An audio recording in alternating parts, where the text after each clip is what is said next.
The basic law of prosperity. I learned the basic law of prosperity the hard way. I have been earning the right to tell you about it for a long time. Several decades ago, life looked hopeless for me. If you could have seen me then, you would doubtless have said, prosperous thinking or no prosperous thinking, there goes a hopeless case.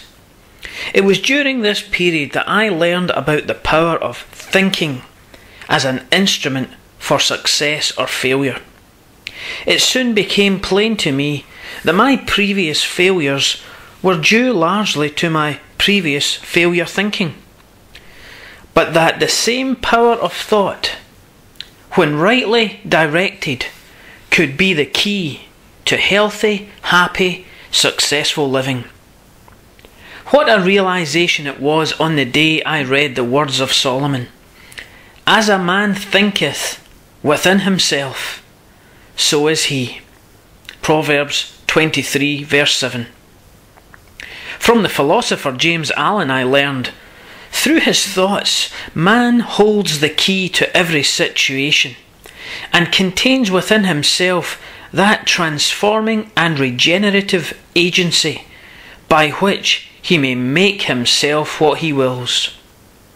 I then excitedly surmised that my potential wealth, health and happiness were actually within me, waiting to be radiated outward into my world as healthy, wealthy, happy thoughts, feelings, expectations and decrees, which in turn would attract like results into my life.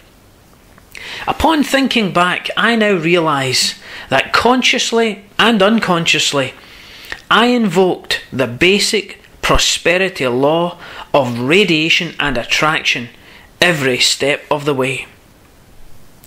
Truly, the laws that govern prosperity are just as sure and workable as the laws that govern mathematics, music, physics, and the other sciences. The Bible describes that basic law of prosperity when it speaks of sowing and reaping, or giving and receiving. The scientists describe it as action and reaction. By some it has been termed the law of supply and demand. Emerson described it as the law of compensation, whereby like attracts like. He declared that the law of compensation is the law of laws. You cannot get something for nothing.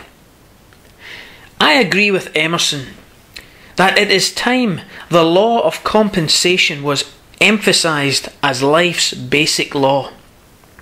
I like to think of this basic law of prosperity as radiation and attraction. That what you radiate outward in your thoughts, feelings, mental pictures and words, you attract into your life and affairs. But you cannot get something for nothing. The reason why there is still poverty in this universe of lavish abundance is that many people still do not understand this basic law of life. They do not yet realise that they must radiate in order to attract, and that what they do radiate, they constantly attract. Most people today still have to learn that they cannot get something for nothing, but must give before receiving, or must sow before reaping. When they do not give or sow in terms of prosperity, they make no contact with life's lavish abundance, and so there is no channel formed through which the rich, unlimited substance of the universe can pour forth its riches to them. The truth of this was recently brought to my attention when I had contact with some people in a poverty-stricken area. I soon discovered that these people only wanted a handout. They were not interested in invoking the basic law of prosperity by giving or sowing first. Instead, they were trying to get something for nothing. which simply cannot be done. Thus, they continued to live in poverty.